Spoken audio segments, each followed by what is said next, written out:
आजकल मैं जो सा आपको अमल बताने लगा हूँ, इससे इंशाअल्लाह ताला आपकी जितनी भी परेशानियाँ होंगी, जितने भी आपके मामलात ख़राब होंगे, कोई भी आपको मुसीबत होगी, इंशाअल्लाह ताला आपके एक दो दफ़ा अपने इस अमल को करना है। इंशाअल्लाह ताला आपके जितने भी मसाइल होंगे, आपकी कोई दुआ है, आपका कोई मसला है वो फंस गया और चल नहीं रहा, तो इंशाअल्लाह ताला इस अमल के ज़रिए से इंशाअल्लाह ताला आपका मसला हल हो जाएगा।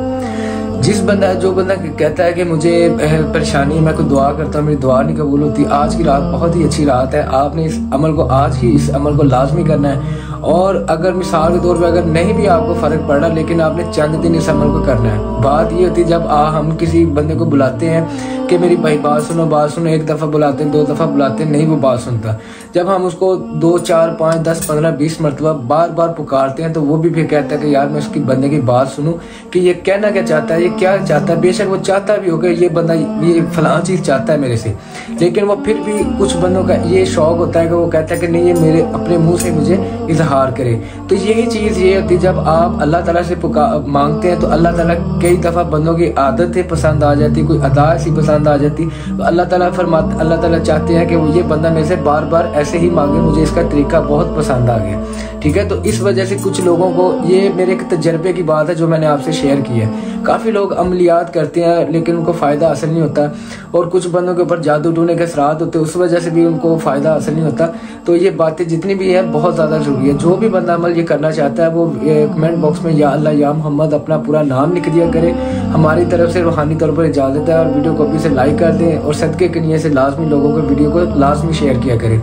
आपने करना ये जो मर्जी टाइम हो, इसमें कोई टाइम टेबल की कैद नहीं है, कोई दिन का हिसाब नहीं है कि ये इस टाइम पढ़ना है इस टाइम, कोई इसमें आपने अव्वल आखिर दुरूद पाक 3-3 मरतबा पढ़ लेना, दुरूद इब्राहिम पढ़ लें तो बहुत ज़्यादा बेहतर है। अगर इसके अलावा आपको कोई दुरूद पाक आता है, छोटा आता है दुरूद पाक, जैसे कि सल्लल्लाहु अलैहि हबीबिही सय्यदना मुहम्मद अलैहि वसल्लम, या अक्सर लोग ये पढ़ते हैं सल्लल्लाहु अलैहि मुहम्मद सल्लल्लाहु अलैहि वसल्लम, इनमें से कोई भी अगर आप दुरूद पाक पढ़ते हैं वो भी ठीक है। लेकिन अगर आप दुरूद इब्राहिम पढ़ लें, ऐसे आप नमाज़ पढ़ लें, इशा की नमाज़ पढ़ने के बाद या फजर की, जो भी आपके पास टाइम हो, आपने ऐसे पढ़ के सजदे में सर रख के 101 मरतबा या गफूर या गफूर या गफूर या गफूर, सजदे में सर रख के आपने 101 मरतबा या गफूर या गफूर या गफूर पढ़ के 3 मरतबा दुरूद पाक पढ़ के उसके बाद में अल्लाह ताला की पाक बारगाह में दुआ करनी है कि अल्लाह ये जो सा मैंने तेरा नाम पुकारा है, इस नाम की बरकत के सदके से, इस नाम की बरकत के वसीले से मुझे फ़लाँ चीज़ की हाजत है, वो मुझे चीज़ अता फरमा, या मेरे घर में लड़ाई झड़ाई रहती है वो घर में सुकून हो जाए, या मेरा रिज़्क तंग है अल्लाह ताला मेरा रिज़्क वसी फरमा दे, मुझे औलाद की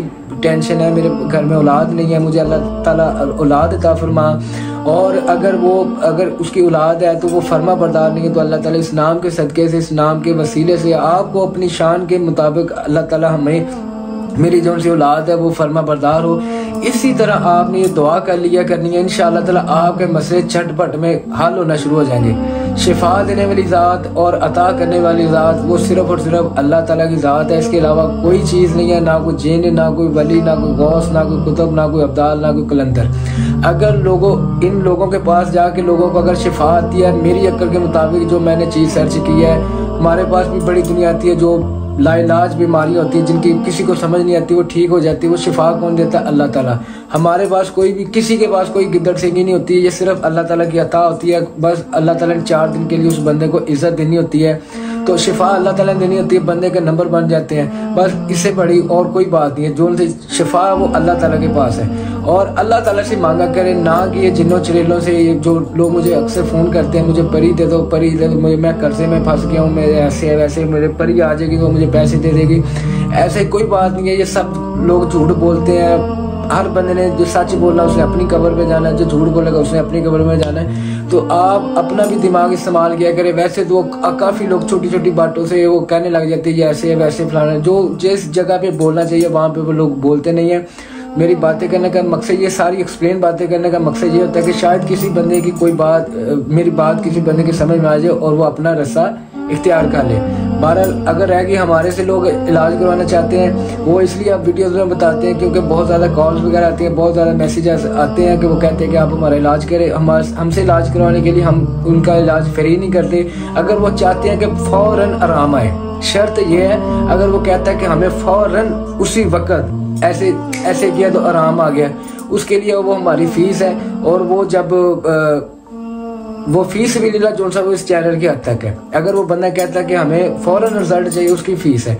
और किसी का दिल मानने करवाए, बल्कि अभी कुछ दिनों तक तो मैं खुद किसी का काम भी नहीं कर रहा और कुछ आने वाले दिनों तक मैं किसी का काम भी नहीं करूंगा। ठीक है, ये भी अल्लाह ताला की तरफ से है, मेरी तरफ से नहीं है। अल्लाह ताला को हाजिर नजर रख के बातें सारी सच बताते। जो बंदा ईमानदार होगा, जिसके वालिदैन ने उसको हक ला के खिलाया, वो बातें कहेगा जी बिल्कुल ठीक है। जिसके बच्चे को वालिदैन ने उसको हराम खिलाया होगा या कोई इस तरह का कोई तुखम उसके अंदर होगा, तो वो इंशाअल्लाह ताला वो इसी बात को मुझे भी गलत कहेगा और वो खुद भी गलत होगा। ये बहुत बड़ी दलील है, बहुत बड़ी दलील है। बातें बहुत ज्यादा है, लेकिन आप इंशाअल्लाह ताला इसको करें। मैं ये चीज कई ऐसी चीजें जो बताना बड़ी जरूरी है, लेकिन वो मैं ना फिर भी बताता रह जाता हूँ, वो खुद नहीं मैं बताना चाहता। तो बहरहाल ये बातें हैं, दुआओं की दरख्वास्त है। अस्सलाम वालेकुम रहमतुल्लाहि व बरकातुहू।